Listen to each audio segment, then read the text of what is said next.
Këta që po e thot Curi e kanë thënë edhe shumë ekspert, do me thonë që botror, në për studio televizive të emisioneve sportive. Jo, seriozisht, e kanë thënë që mundet me qenë befasia e këtij kampionati, do me thonë Norvegjia, se jo rasisht kanë britë Po, s'ka befasia, të e marë parasysh kompaktësinë e lojtarëve, të ekipit. Vesh pak të ngojna se për ndërpreni i gjentën, ju lutna. Falemderit, trajner. Të e marë parasysh kompaktësinë, ku po shumë kur t'na konë të bërtit. Kompaktësia e ekipit, një, dy, mos flas pasaj për emra që janë edhe emra të mëdhej që luajnë në arenën ndërkombëtare, që janë emra të mëdhej europian, në klube europiane, kalibra të lartë.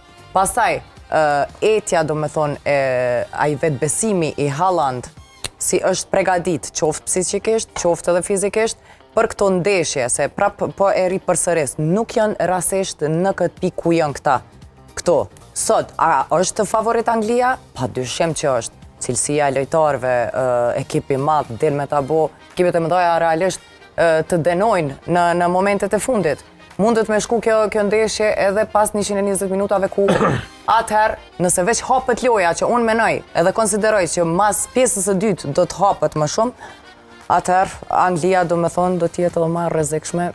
Një dy golla që aty. 90% po ta në morë për një me deri sa tha me roj se në tha ku po dojnë me shku. 80% qësoj Skodre luajnë në Angli. Ja, 6 ose 7 lejtar luajnë në